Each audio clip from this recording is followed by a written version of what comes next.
தென்காசி மாவட்டம் சங்கரன் கோவில் சங்கர நாராயண சுவாமி கோவிலில் ஆடி தபசு திருவிழாவின் தேரோட்டம் இன்று காலை கோலாகலமாக தொடங்கியது. தேரோட்டத்தின் போது பக்தர்களுக்கும் போலீசாருக்கும் இடையே தள்ளுமுள்ளு ஏற்பட்டிருக்கிறது. இது தொடர்பான கூடுதல் தகவல்களை நமது செய்தியாளர் விமலவேலன் வழங்கிட கேட்கலாம். விமலவேலன், வணக்கம். எதனால இந்த தள்ளுமுள்ளு ஏற்பட்டது? உங்க முழு விவரம். வணக்கம் ராதிகா. தென் தமிழகத்தில் உள்ள பிரசித்தி பெற்ற சிவாலயங்கள்ல தென்காசி மாவட்டம் சங்கரங்கோயில் சங்கரநாம சுவாமி கோயிலும் ஒன்றாகும்.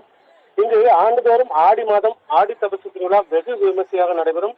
அதே போல் இந்த ஆண்டிற்கான ஆடி தபசு திருவிழாவானது கடந்த 27ஆம் தேதி கோமதி அம்பாள் சன்னதி முன்பு அமைந்துள்ள தங்க கொடிமரத்தில் கொடியேற்றத்துடன் துவங்கியது. விழா நாட்களில் அம்பாளுக்கு தினமும் காலை மாலை நேரங்களில் பல்வேறு வாகனங்களில் வீதி உலா நிகழ்ச்சியும், கோவில் கலையரங்கத்தில் சொற்பொழிவு, பக்தி கச்சேரி உள்ளிட்ட பல்வேறு கலை நிகழ்ச்சிகளும் நடைபெற்று வருவது வழக்கம்.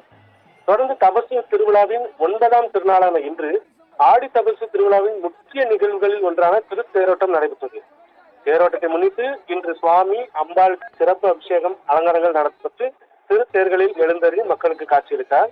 மேலும் இந்த தேரோட்டத்தில் அனைத்து கட்சி உறுப்பினர்களும் பொதுமக்கள் உள்ளிட்ட ஆயிரக்கணக்கான பக்தர்கள் கலந்து கொண்டு தேரினை வடம் பிடித்து இழுத்தனர். தென்காசி மாவட்ட காவல் கண்காணிப்பாளர் தலைமையில 500க்கும் மேற்பட்ட காவலர்கள் பாதுகாப்பு பணியில அனுமதிக்கப்பட்டிருந்தனர். இப்போ தொடர்ந்து இந்த நிகழ்வுகளுக்கான ஆயிரக்கணக்கான பக்தர்கள் சங்கரங்கோயிலுக்கு வருகை புரிந்த வண்ணம் இருந்தனர். இந்த நிலையில சங்கர நாராயண திருக்கோவிலில் நடைபெற்ற திருத்தேரோட்ட நிகழ்ச்சியினை அடுத்து பக்தர்கள் சாமி தரிசனம் செய்ய கோவிலுக்குள் செல்ல முயன்றனர். அப்போது ஒரு பிரிவினர் கையில் கொடியுடன் கோவிலுக்குள் உள்ளே நுழைய முற்பட்டதாகவும் பாதுகாப்பு பணியில் ஈடுபட்டிருந்த காவல்துறையினர்கள் பேரிகார்டுகளை கொண்டு அவளை தடுத்து நிறுத்தினர்.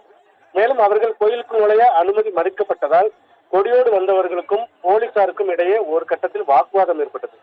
இந்த வாக்குவாதம் முற்றி அவர்கள் காவல்துறையினருக்கும் இடையே தள்ளுமுள்ளு ஏற்பட்டது. இந்த தள்ளுமுள்ளில் சங்கரங்கோயில் காந்தி நகரை சேர்ந்த மாரியம்மாள் என்ற பெண் காயமடைந்து கூட்ட நெரிசலில் மயங்கி விழுந்தார். இதைத் தொடர்ந்து அருகில் இருந்தார். அவரை மீட்டு சிகிச்சைக்காக தற்போது சங்கரங்கோவில் அரசு மருத்துவமனையில் சேர்க்கப்பட்டிருக்கிறார். தொடர்ந்து சுமார் 1 மணி நேரத்திற்கு மேலாக நடந்த இந்த தள்ளுமுள்ளு பேச்சுவார்த்தை அதுக்கு நடந்து முடிந்த பிறகு அவர்கள் கொடிகள் இன்றி கோவிலுக்குள் செல்ல அனுமதிக்கப்பட்டனர்.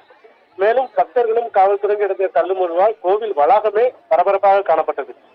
இந்த திருவிழாவின் முக்கிய நிகழ்ச்சியான ஆடித்தபசு காட்சியானது நாளை மறுதினம் நடைபெற உள்ள நிலையில இன்று நடைபெற்ற இந்த தள்ளுமுள்ளு மேலும் பெரிய அளவில் நடைபெறா வண்ணம் இருக்க வலியுறுத்தப்பட்டிருக்கிறது. உங்க தகவல்களுக்கு நன்றி விமலவேலன்.